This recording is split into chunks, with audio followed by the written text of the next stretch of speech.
संपलेल्या कुस्तीमध्ये संग्राम पट्टीमध्ये आलेला आहे ठरलेला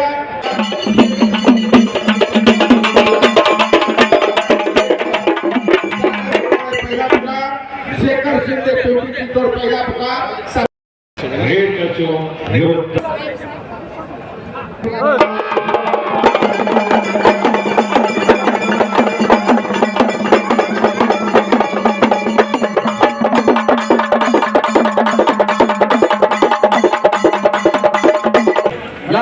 चला आणि रोहन पवार 70 किलो माती विभाग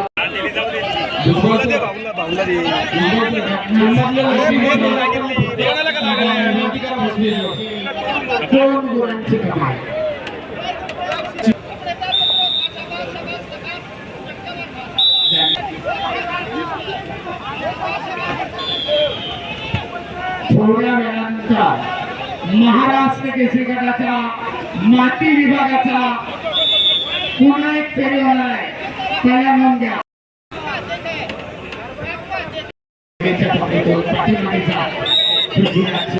महाराष्ट्र केसरी माती विभाग महेंद्र गायकवाड सोलापूर लालपट्टी गुरसर मॅच क्रमांक विशाल अभिनंदन करा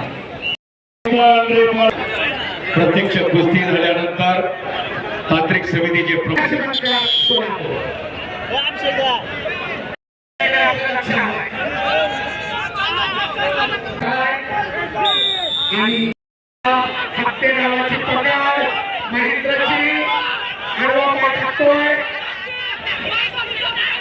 सुंदर बच्चा विशालचा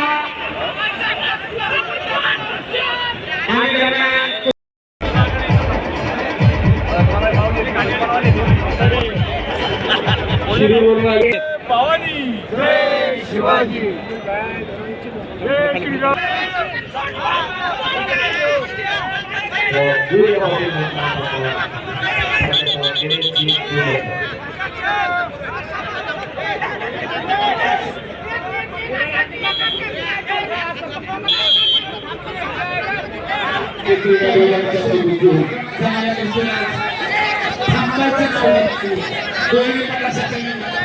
सत्याचा प्रयत्न आणि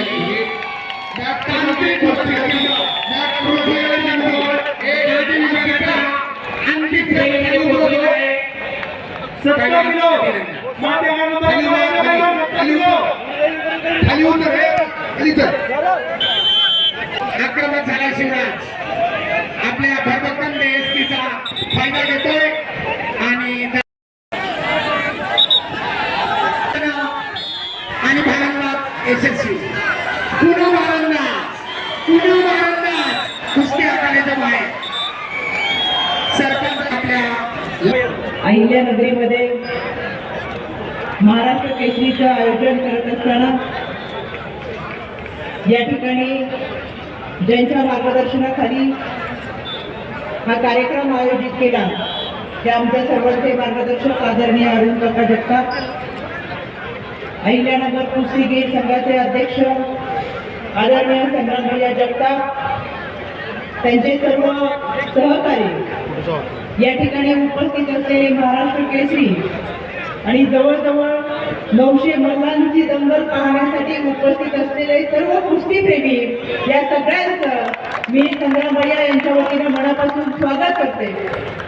महाराष्ट्राच्या मातीतल्या या मल्लांनी खेळाची परंपरा दैदिप्यमान करणारा आजचा हा त्यांचा प्रयत्न खरंच नेत्रदीपक आहे.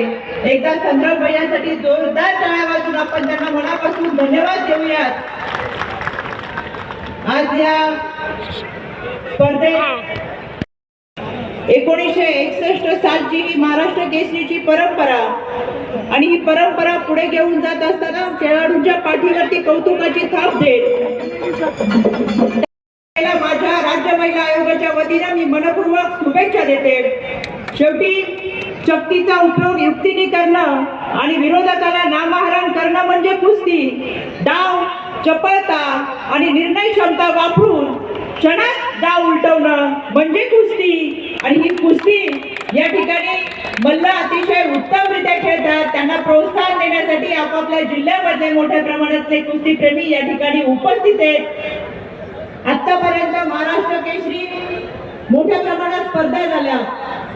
चांदीची गदा आणि रोख रक्कम देत खेळाडूंना प्रोत्साहन देण्याचा उपक्रम या माध्यमातून पार पडत असताना संग्राम भैया आणि त्यांच्या टीमने आजची जर बक्षिसं पाहिली तर चांदीची गदा रोख रक्कम बरोबर दुचाकी आणि चारचाकी गाड्यांची रेलचेल मी पहिल्यांदाच पाहते आणि इतक्या मोठ्या प्रमाणाची बक्षिसं त्यांनी देत खऱ्या अर्थानं खेळाडूंना प्रोत्साहन दिले.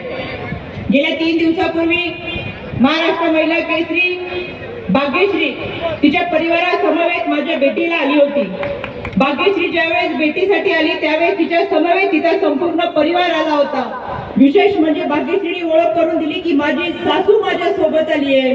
माझा डायट माझ्या बरोबर प्रत्येक ठिकाणच्या दौऱ्याला माझ्या सासूबाई फिरतात. मला आवर्जून सांगायचंय या ठिकाणी इतके मल्ल घडतात. आतापर्यंतचे महाराष्ट्र केसरी घडले यामध्ये त्यांच्या कुटुंबाचा देखील तितकाच मोलाचा वाटा असतो, कारण त्यांच्या कुटुंबाने त्यांच्या सहकार्याने त्यांच्या प्रशिक्षकाने प्रचंड मोठी मेहनत घेतलेली असते आणि आपल्यातला एक माणूस या राज्याचं देशाचं प्रतिनिधित्व करावं, त्याने देश विदेशामध्ये नाव कमवावं म्हणून त्यांनी फार मोठी कसरत केलेली असते, फार मोठे कष्ट घेतलेले असतात.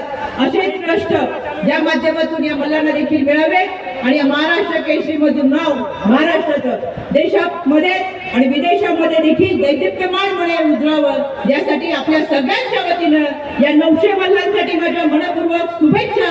त्यांची वाटचाल यशस्वी हो यासाठी संग्राम भैया जगताप, अरुण काका आणि त्यांच्या सर्व टीमच्या वतीनं मी मनपूर्वक शुभेच्छा देते.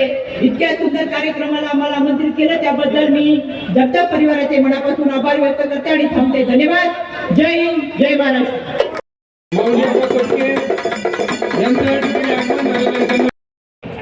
सर्वांनी एकदा जोरदार घोषणा द्यायच्या. छत्रपती शिवाजी महाराज की. जुने पैलवान असतील, महाराष्ट्र केसरी, हिंद केसरी, इंटरनॅशनल छत्रपती पुरस्कार विजेते, अर्जुन पुरस्कार विजेते आणि छोट्या गटापासून तर मोठ्या गटापर्यंत म्हणजे पहिल्या महाराष्ट्र केसरी पासून तर आतापर्यंत ही प्रतिष्ठेची असलेली ही महाराष्ट्र केसरीची स्पर्धा आणि या स्पर्धेच्या माध्यमातून खरं तर जुनी जाणती मंडळी आपल्याला भेटत असतात, त्यांची विचारपूस करता येते. फार दिवसांनी भेटल्यानंतर एक आपुलकी, प्रेम, स्नेह त्याच्यामध्ये निश्चितपणे एकामेकाच्या माध्यमातून, एकामेकाला विचाराच्या माध्यमातून खरं तर पैलवानकी क्षेत्र एक असं आहे की या पैलवानकी क्षेत्राने माझ्यासारख्या सर्वसामान्य कुटुंबातील मुलाला म्हणजे जो पैलवान होतो तो खरं तर खेड्यापाड्यातील शेतकऱ्याचा मुलगा पैलवान होतो आणि आज आपण पाहतोय की 1.5 एकरवाला हा शेतकऱ्याचा मुलगा म्हशीचे व्यवसाय करणारे, खरं तर दुधाचा व्यवसाय करणारे आम्ही मंडळी, परंतु आज जे काही या ठिकाणी उभा आहे आमदार म्हणून याची खरी ओळख या पैलवानकी क्षेत्राने या ठिकाणी माझ्यासारख्या सर्वसामान्य